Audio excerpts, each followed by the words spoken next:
যাও দিল্লি, লোককে যা বলতে বলতে দাও। আমি আমার মেয়েকে ফেরত চাই।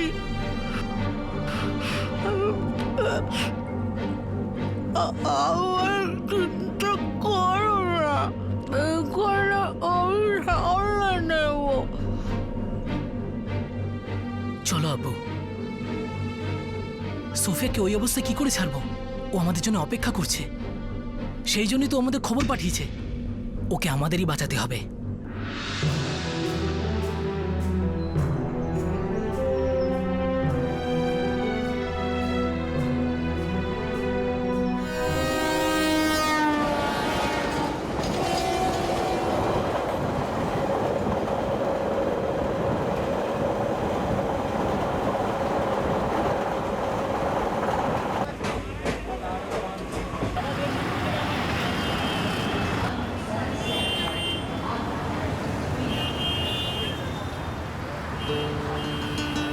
এ তো অনেক বড় শহর, কোথায় গিয়ে আমরা খুঁজবো বলতো?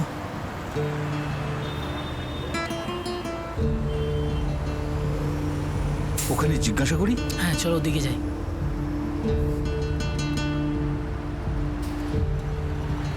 দাদা, এখানে জিবি রোডটা কোন দিকে? জিবি রোড যেতে গেলে সামনে দিয়ে বাইরে বেরো, বাস ধরে লাস্ট স্টপে নেমে যাবে। কত নম্বর বাস যাবে? সে জানি না, ওখানে কাউন্টার আছে, ওখানে জিজ্ঞেস করে নাও। জানি না কখন আসবে বাসটা।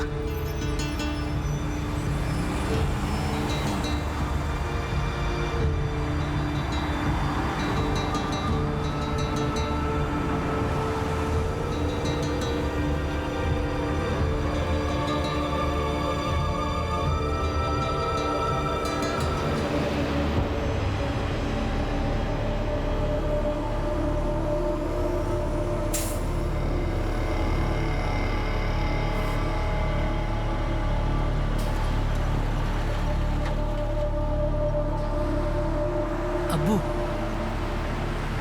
এই জায়গাটা তো বিশাল বড়।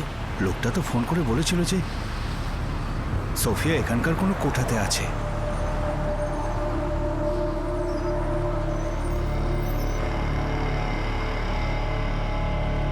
কি কোঠা? হ্যাঁ সর্দারজি, কোঠা। সর্দারজি, আমি জানতে পেরেছি যে আমার মেয়ে সোফিয়া এইরকম কোনো কোঠায় বন্দি হয়ে আছে। এখানে অনেক কোঠা আছে, সব রাত্রিবেলা খোলে। যখন সব দোকান বন্ধ হয়ে যায়, আপনি এক কাজ করুন, রাত্রিবেলা এসে খোঁজাখুঁজি করুন, সেটা কাজের হবে। ঠিক আছে।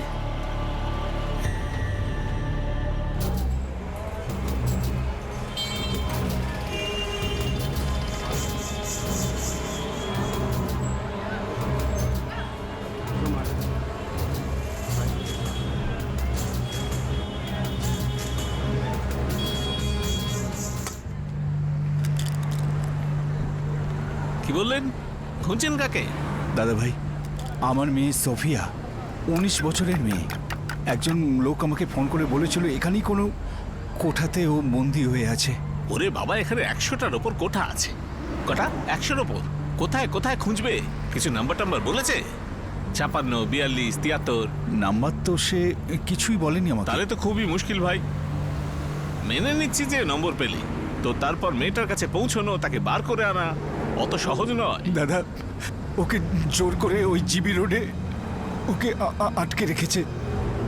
ও একজনকে বলেছিল যে ওর বাবাকে যেন এই খবরটা পৌঁছে দেয়। আরে আমার বাপ, তোমায় কি করে বোঝাই? এই যে বাইরে থেকে যা দেখা যায় না, ভেতরে ভুলভুলাইয়া রয়েছে, ভুলভুলাইয়া। কাকে বলবে আর কি বলবে? যদি বলো মেয়েকে নিতে এসেছো, তো মারধর করে চচ্চড়ি বানিয়ে গঙ্গায় ফেলে দেবে। চারদিকে দালাল আর মাস্তানরা ঘুরে বেড়াচ্ছে, যারা এই কোঠা বাড়ির দেখভাল করে।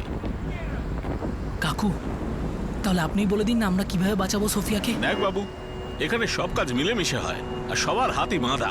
ধরে নে তুই জানতে পারলি যে মেয়েটা এই কোঠা বাড়িতে এই নম্বরে রয়েছে, আর চেষ্টা করে বাবা ওখানে ঢুকেও গেলি, তো 2 মিনিটে মেয়েটা হাপিস হয়ে যাবে।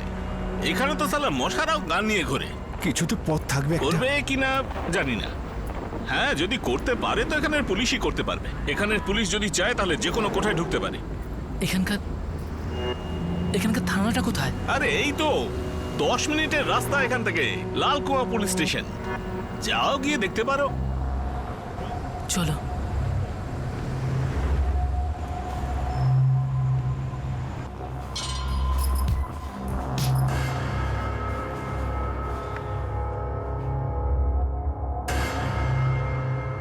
সোফিয়া সুলেমান।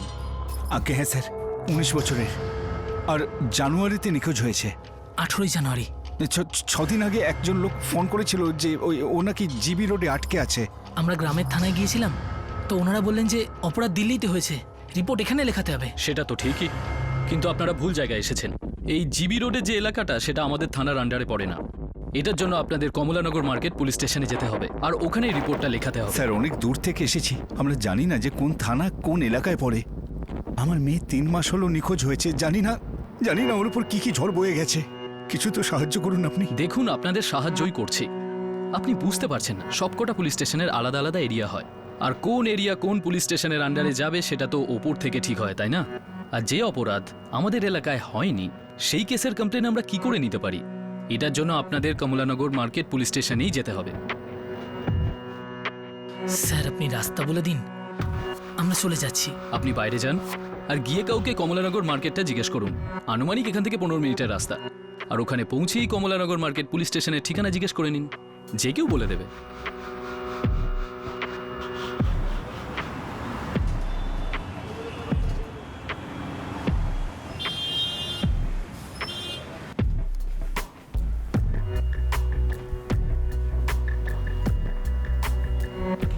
দেখুন, জিবি রোড অনেক বড় এলাকা। এখানে 100টার থেকে বেশি কোঠা আছে। স্যার ওই দোকানদার আমাকে বলেছিল যে আমরা তো ওখানে ঢুকতেই পারবো না। শুধুমাত্র আপনারাই ওখানে তল্লাশি করতে পারবেন। 100-র বেশি কোঠা আছে ওখানে, তাও আবার গায়ে গায়ে। আমরা এক জায়গায় রেড করব তো খবর সব জায়গায় ছড়িয়ে যাবে, আর যদি আপনার মেয়ে ওখানে থেকে থাকে তাহলে তাকে লুকিয়ে ফেলবে। এরকম ভাবে তো কোনোদিনও পাওয়া যাবে না। তাহলে স্যার আমার মেয়েটাকে কেমন করে খুঁজে পাবো বলুন তো? আপনাদেরই যদি এত সমস্যা হয়, আমরা কি করে খুঁজে পাবো বলুন তো? আর কিছু করার কথা ভেবেও না, আত্মহত্যা করার মতো ব্যাপার হবে সেটা। যদি ওরা জানতে পারে যে তুমি তোমার মেয়েকে খুঁজছো, তাহলে ওরা তোমাদেরকে প্রথমে মারবে, তারপর তোমার মেয়ের অবস্থা আরো খারাপ করে দেবে। তাহলে আপনারাই কিছু করুন না। আমার বোনের বয়স মাত্র 19 বছর, ও ওখানে আটকে আছে। যেমন করে হোক ওকে বাঁচান স্যার, দয়া করুন স্যার আমাদেরকে। দেখুন, আমরা এটা নিয়ে তদন্ত তো করতে পারি, কিন্তু তার জন্য এফআইআর দরকার। এফআইআর? সেটা কি স্যার? First information report. কেসটা যে থানার আন্ডারে হয়েছে সেখানকার অভিযোগের একটা কপি। আপনারা পশ্চিমবাংলার গ্রামের থেকে এসেছেন না? মেয়েটা ওখান থেকেই নিরুদ্দেশ হয়েছে, তো সেই গ্রামের থানার এফআইআর এর কপি লাগবে। ওখানে আপনারা রিপোর্ট করেছিলেন তো? ওখানে তো আমরা অনেক ঘোরাঘুরি করেছি, কিন্তু কিচ্ছু করেননি ওরা। কিন্তু তোমরা এফআইআর নিশ্চয়ই করেছিলে। গিয়ে খোঁজ নাও, কপি নিয়ে এসো, তারপর আমরা কাজ শুরু করব।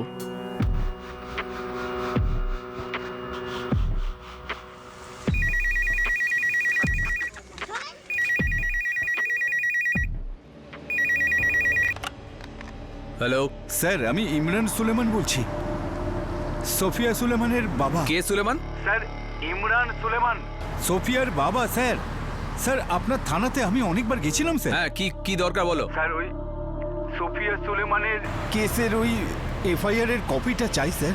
কি কেস ছিল? জানুয়ারি মাসে গাঁ থেকে উধাও হয়েছিল স্যার। সরকারবাবু আর চ্যাটার্জি বাবু সব জানেন স্যার, ওনাদের সাথে অনেকবার দেখা করেছি। এফআইআর নাম্বার বলো। নাম্বার? স্যার নাম্বার তো আমি জানি না স্যার, আমি জিজ্ঞাসা করিনি স্যার। আমি এই সময় দিল্লিতে আছি। সরকারবাবু আর চ্যাটার্জি বাবু বলেছিলেন দিল্লিতে গিয়ে রিপোর্ট করতে হবে স্যার। এখানকার থানার লোকেরা বলছে যে ওখানকার এফআইআর এর কাগজটা চাই স্যার। দেখো ভাই, হয় এফআইআর নম্বর বলো, নয় পরে ফোন করো। ততক্ষণ আমি স্যারের সঙ্গে কথা বলে দেখছি। স্যার স্যার আমি কি হলো?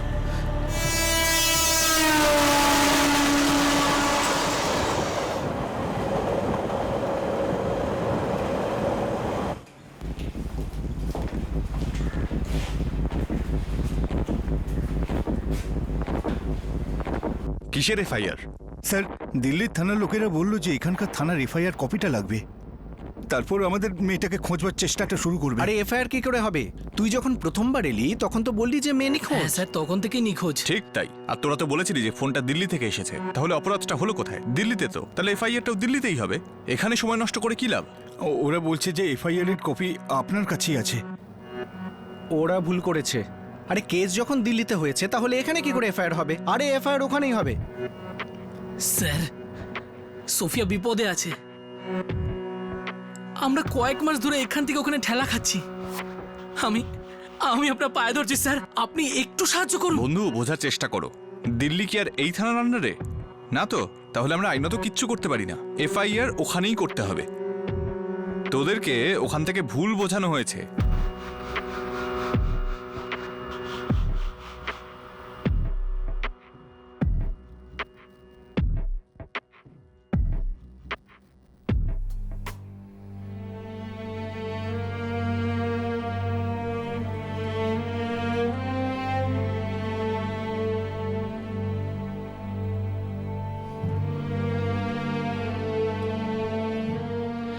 মা, আমি ক্লান্ত হয়ে গেছি পড়ে পড়ে। আমি একটু বাইরে থেকে ঘুরে আসছি। তাড়াতাড়ি চলে আসবে মা। হ্যাঁ মা, আধ ঘন্টার মধ্যে চলে আসবো।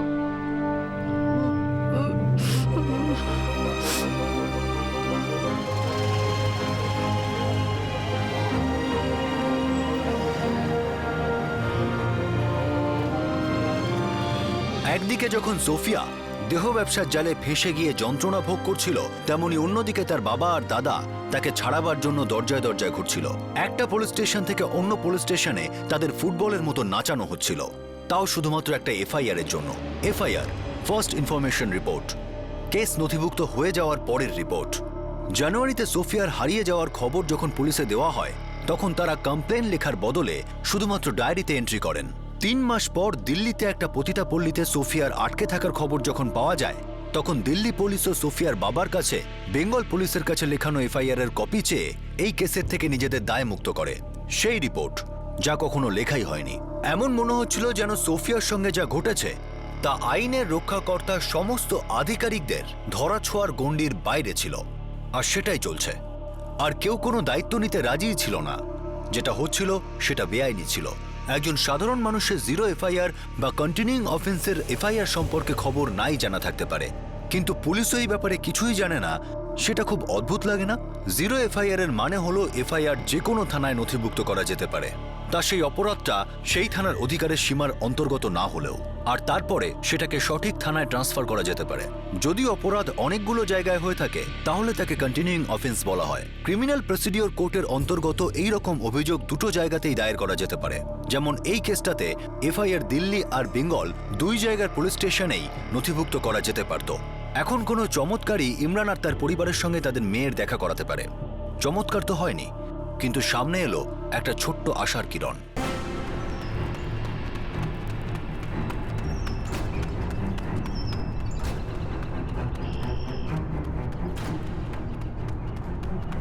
কি? শালিনী বাড়ি ফিরে এসেছে।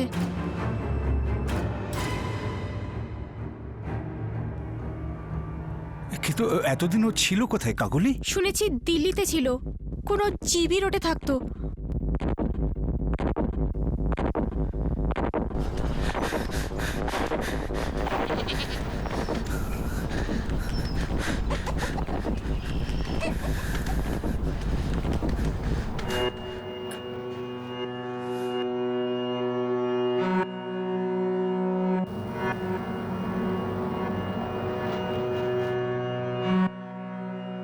তোমার মেয়েকে ফিরিয়ে কি করে আনলে?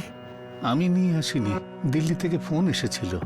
ওই কি যেন বলে, এনজিও। হ্যাঁ, ওরা জিজ্ঞেস করলো যে শালিনী তোমার মেয়ে।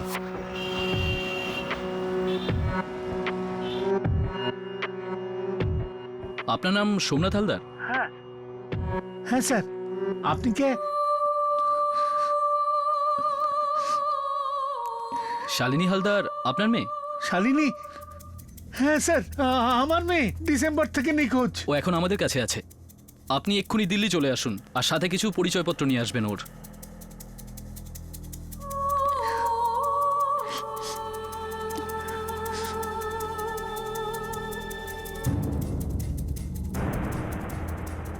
দিল্লি গেলাম, ওরা আমাকে কোর্টে নিয়ে গেল শালিনীকে শনাক্ত করার জন্য। তারপর 2 দিন পর আমি আর শালিনী বাড়ি ফিরে এলাম। ওরা কারা? আর এতদিন শালিনী ছিল কোথায়?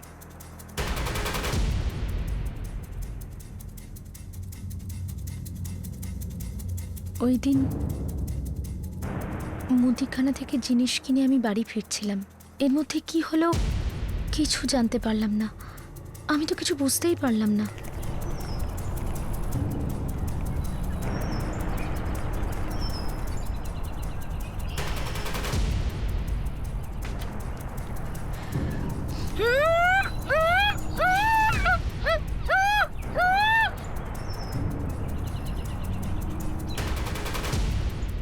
তারপরে আমার আর কিছু মনে নেই।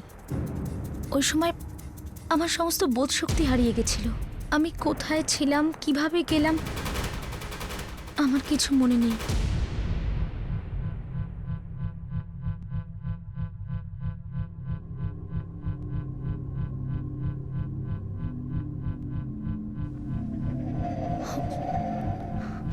কতগুলো দিন কেটে গেছে, কিচ্ছু বুঝতে পারছিলাম না।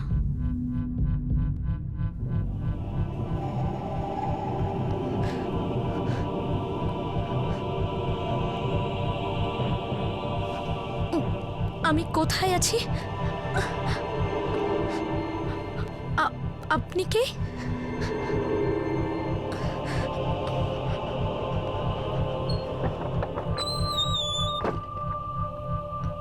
কোনো উত্তর পাইনি, শুধু শুনেছিলাম ওখানেই কাজ করতে হবে।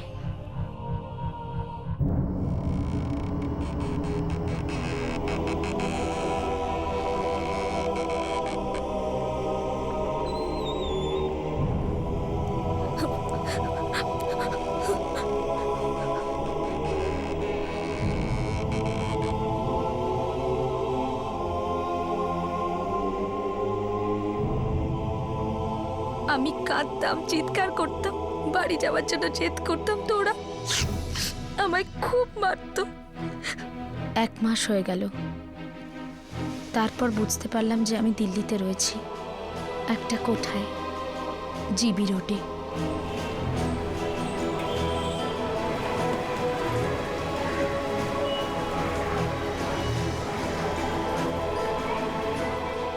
আটকে রাখা হয়েছিল আমায় একটাই ঘরে, কোথাও যেতে দিত না।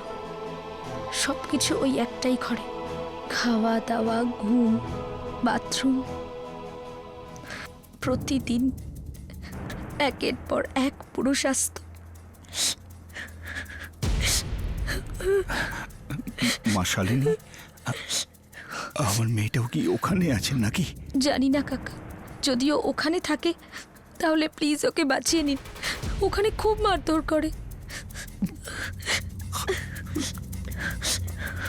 বাড়ি আসার পরে বাবা বলল যে সোফিয়া নিখোঁজ, ও নিশ্চয়ই ওখানেই আছে, আপনি প্লিজ ওকে বাঁচিয়ে নিন।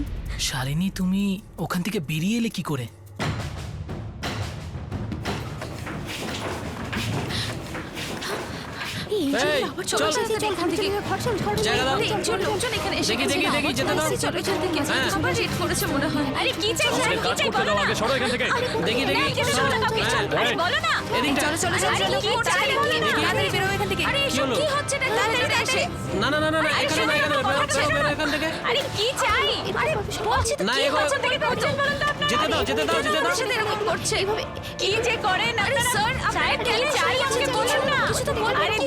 ঠান্ডার টাইমে এসে সব সরকার করে দিচ্ছে, কিছু বুঝতে পারছি না। কি যে করছেন একবার ধরবেন না, আরে সব করছেন। আরে বাবা, আমাকে বলো না কি চাই, কি খুঁজছেন সেটা এইভাবে খুঁজলে পাবেন নাকি? আমাকে খুঁজে বেড়াচ্ছে, সব জায়গায় কিছু নেই। আরে এখানে কিচ্ছু নেই ভাই, কিচ্ছু নেই এখানে, বলছি তো এখানে। আমরা তো কিছুই বুঝতে পারছি না এখানে কি হচ্ছে।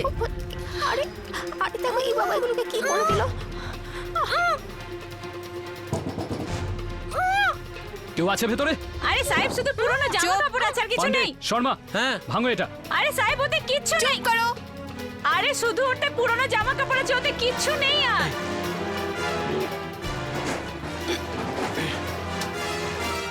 বাইরে এসো। বের করো, বের করো। সাবধানে, আস্তে করে তোলো। সামলে। ভয় পেও না, আমরা তোমাকে নিয়ে যাবো, ভয় পেও না। চলে এসো, সাবধানে সাবধানে।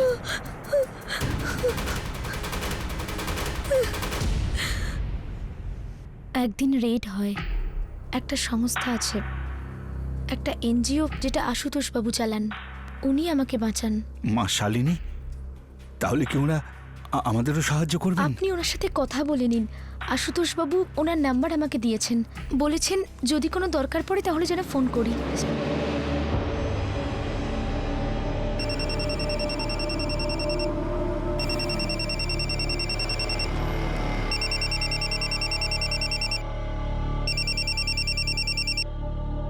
হ্যালো, আশুতোষ বাবু, আমার নাম ইমরান সুলেমান। স্যার, আপনি শালিনী হালদারকে বাঁচিয়েছিলেন না? ওই আমাকে আপনার নাম্বারটা দিয়েছে আর বলল ফোন করতে। বলুন কি দরকার আমার সঙ্গে? আমার একটা মেয়ে আছে, সোফিয়া। ও দিল্লির কোনো কোঠাতে আটকে আছে স্যার।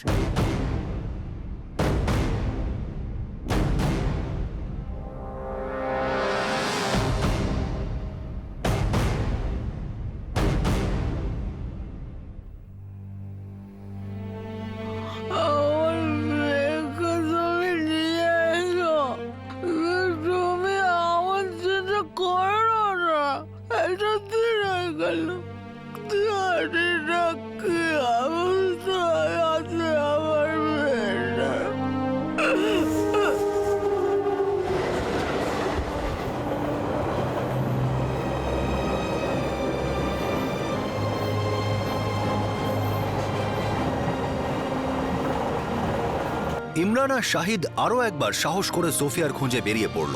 একটা এনজিও ছিল যারা কিনা আগেও এরকম দেহ ব্যবসায় আটকে থাকা মেয়েদের মুক্ত করেছিল। তারা এবার দায়িত্ব নিল একজন মেয়ে আর একজন বোনকে তার পরিবারে ফিরিয়ে দিতে।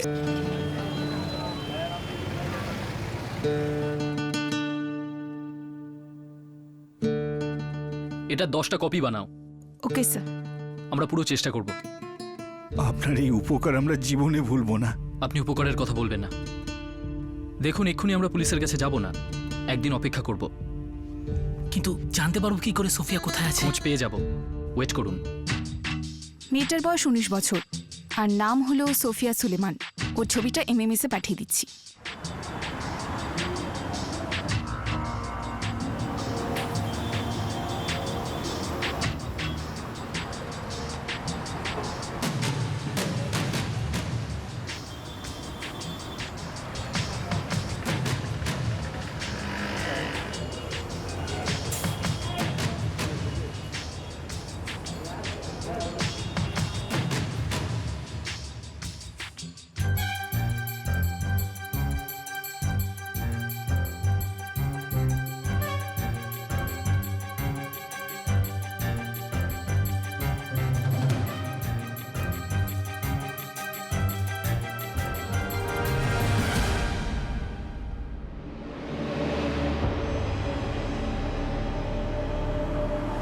পাক্কা তো বলতে পারছি না, তবে হতে পারে 71 নম্বরে আছে।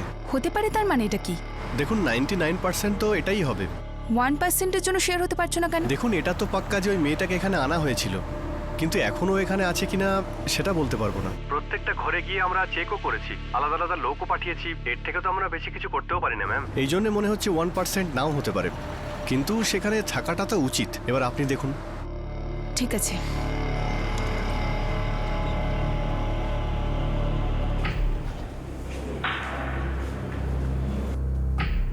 স্যার, এরা হলো সোফিয়ার বাবা আর ভাই। তা কবে রেড করবে? আজকে দুপুরে স্যার, একদম হঠাৎ করে। রাতে করতে পারবো না, কারণ তখন খুব ভিড় হয়ে যায়, আর যদি ওরা জেনে যায়। ঠিক আছে, আমি তোমাকে একটা টিম দিয়ে দেবো। স্যার, একটা নতুন টিম দেবেন প্লিজ। আশপাশের পুলিশ স্টেশন থেকে যেন কেউ না আসে। আমি আর আমার টিম আগেরবারের মতো রেডি থাকবো। আর একটা অনুরোধ আছে, রেডের কারণ আর লোকেশন কাউকে বলবেন না।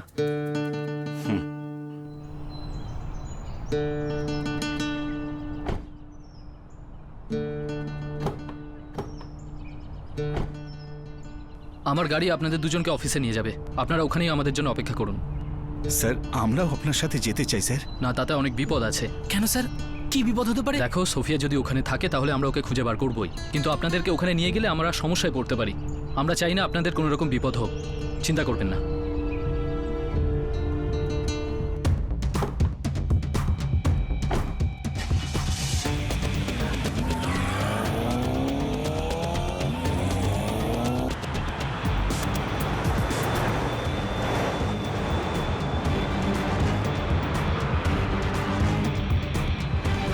আচ্ছা আমরা যাচ্ছি কোথায় আর কাকে উদ্ধার করতে হবে? আপনি আগে চলুন, গেলেই আপনি সব বুঝতে পারবেন।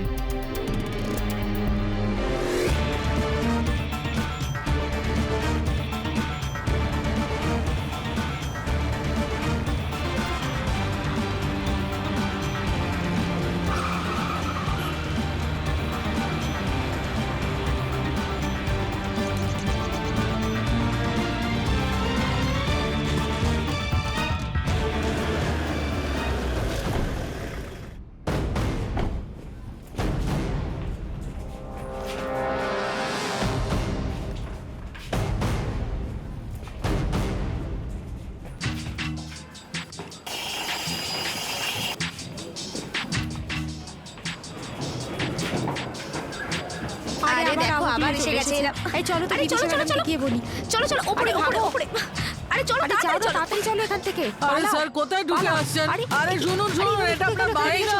আস্তে এখান থেকে যাও। চলে এখান থেকে যাও। একদম আরে ছেড়ে দিন আমাদের। বেরো। আরে কি করছেন?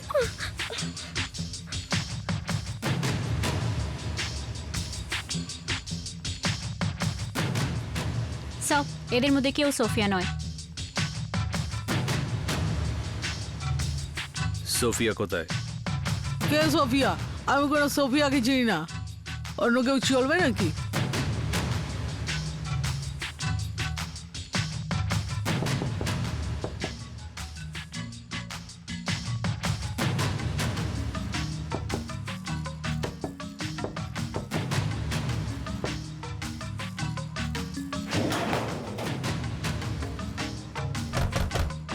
আরে স্যার বললাম তো কোনো সোফিয়া টোফিয়া নেই। আপনি নিশ্চয়ই কোনো ভুল খবর পেয়েছেন। সব পাওয়া যায়নি। স্যার নদিমা বলছিল 1% চান্স আছে যে সোফিয়াকে এখান থেকে সরিয়ে নেওয়া হয়েছে।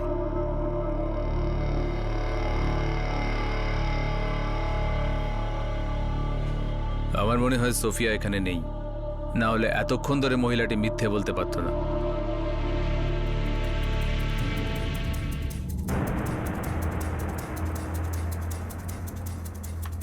আশুতোষ স্যার ওদিকে দেখুন, এটা এপ্রিল মাস চলছে আর জানুয়ারির ক্যালেন্ডার ঝুলছে। আরে ম্যাডাম ওখানে কিছু নাই। মিথ্যে বলছে ও। সব নিশ্চয়ই ভেতরে কেউ না কেউ আছে।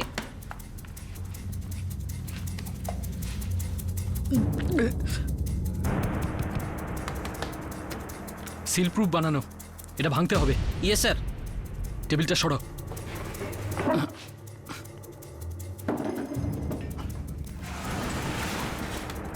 কেউ আছো ভিতরে? আমরা তোমাকে সাহায্য করতে এসেছি। আরে ম্যাডাম কেউ নেই ওখানে। মুখ বন্ধ। কেউ আছো ভিতরে? ভয় পেও না।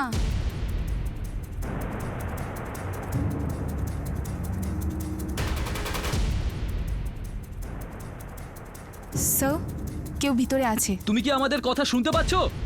জোরে বলো।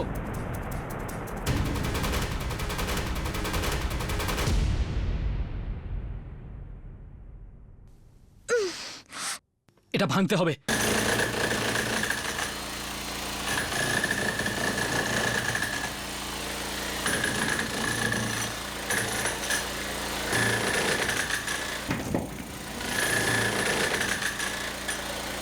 একটু সাবধানে, যেন এই দিকটায় পড়ে। দেখে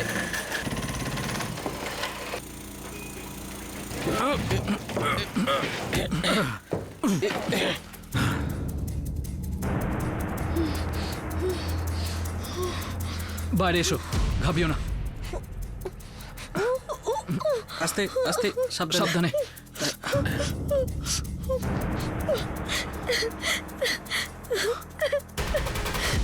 আমি তো বলেছিলাম সোফিয়া এখানে নেই। তোমার নাম কি বাবু? খুব খুব খুব খুব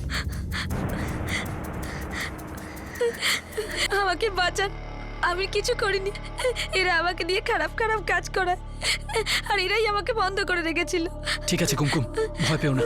আমরা তোমাকে এখান থেকে নিয়ে যেতে এসেছি। শান্ত হও, ঠিক আছে? একে চেনো? এর নাম সোফিয়া। হ্যাঁ সোফিয়া, সোফিয়া ওদিকে রয়েছে, ওদিকে। এরা আমাদের দুজনকে বন্ধ করে রেখেছে এই কিছুক্ষণ আগে। সোফিয়াকে ওদিকে বন্ধ করে রেখেছে আর আমায় এদিকে। এখানে আসার আগে আমি তো জানতামই না আমরা কোথায় আসছি। আপনি তো বলেনি নি। ওইদিকে রয়েছে। এখানে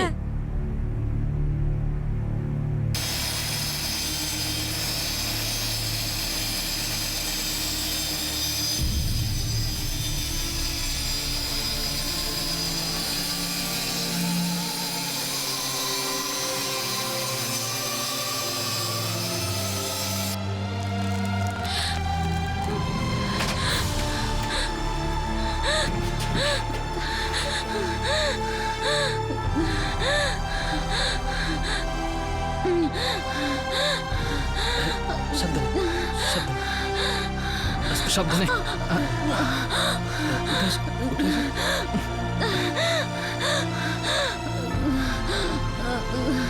তুমি সোফিয়া সুলেমান? তোমার বাবা আর দাদা তোমাকে নিতে এসেছে।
নে, খেয়ে নে, ভালো লাগবে।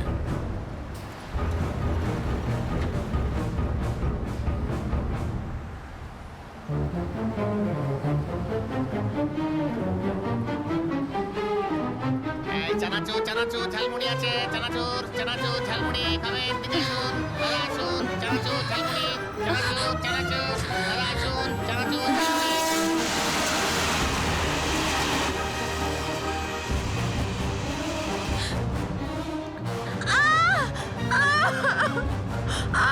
চিৎকার চেঁচামেচি করে কোনো লাভ হবে না। যা করতে বলা হচ্ছে চুপচাপ করে যা, না হলে রোজ জবরদস্তি হবে, রোজ মার খাবি আর রোজ কাঁদবি। সেই জন্য চুপচাপ কাজ শুরু করে দে।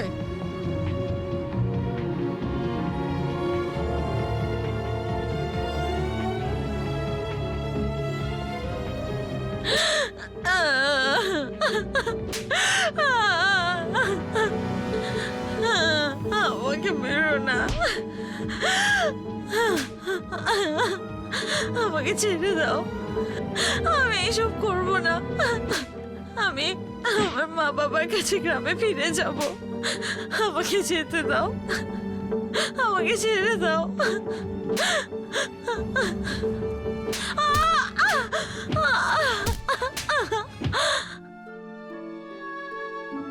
কুমকুমকে নেপাল থেকে আনা হয়েছিল। এত বছর আগে যে ওর পুরোপুরি মনেও নেই ও কোথায় থাকতো, আর এখন ও একটা অনাথ আশ্রমে আছে।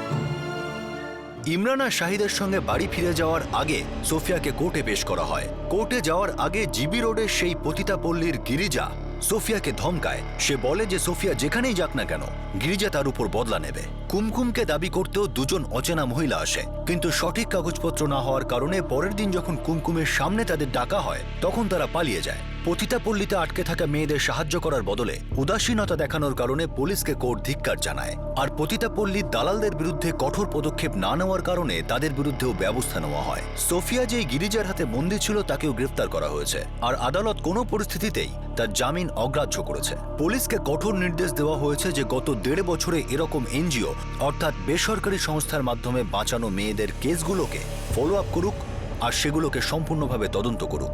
দেহ ব্যবসার পশুরা ফুলে ফেপে ওঠার জন্য পুলিশের প্রশাসনের ভূমিকা নিয়েও আদালত প্রশ্ন তুলেছে। এই বিষয়ে জোর দেওয়া হয় যে এটা আটকানোর জন্য স্পেশাল টিম হওয়া সত্ত্বেও পতিতাপল্লীর দালালরা কুমকুম আর সোফিয়াকে লুকোনোর সুযোগ পেয়ে গিয়েছিল। এটা পরিষ্কার ছিল যে তারা আগে থেকেই পুলিশ আসার খবর পেয়ে যায়। ক্রাইম পেট্রোল এরকম মানুষ আর সংস্থাদের কুর্নিশ জানায় যারা এরকম দেহ ব্যবসাকে গোড়া থেকে নির্মূল করার জন্য নির্দ্বিধায় কোনো রকম ভয় না পেয়ে লড়ছে। দেহ ব্যবসার সঙ্গে যুক্ত আর তাদের সাহায্যকারী এইসব সরকারি ডিপার্টমেন্টের বিরুদ্ধে কঠোর থেকে কঠোরতম ব্যবস্থা নেওয়া উচিত। আইন আরো কঠিন হতে হবে। প্রশাসনের মধ্যে সেই সব লোকেদের খুঁজে বার করতে হবে যারা এই অপরাধকে এড়িয়ে যায়। এরকম অপরাধ বন্ধ করার জন্য প্রশাসনকে আরো বেশি সংবেদনশীল আর আরো শক্ত হতে হবে। কিন্তু এইটুকু চাওয়া কি অনেক বেশি আশা করা হয়ে যাবে? আপনাদের সাথে আবার দেখা হবে ক্রাইম পেট্রোল দাস্তাকে আরো একটা নতুন কেস নিয়ে। ততক্ষণ নিজের খেয়াল রাখবেন, সুরক্ষিত থাকবেন, আর সব থেকে দরকারি সতর্ক থেকে একজন ভালো নাগরিকের দায়িত্ব পালন করবেন। জয় হিন্দ।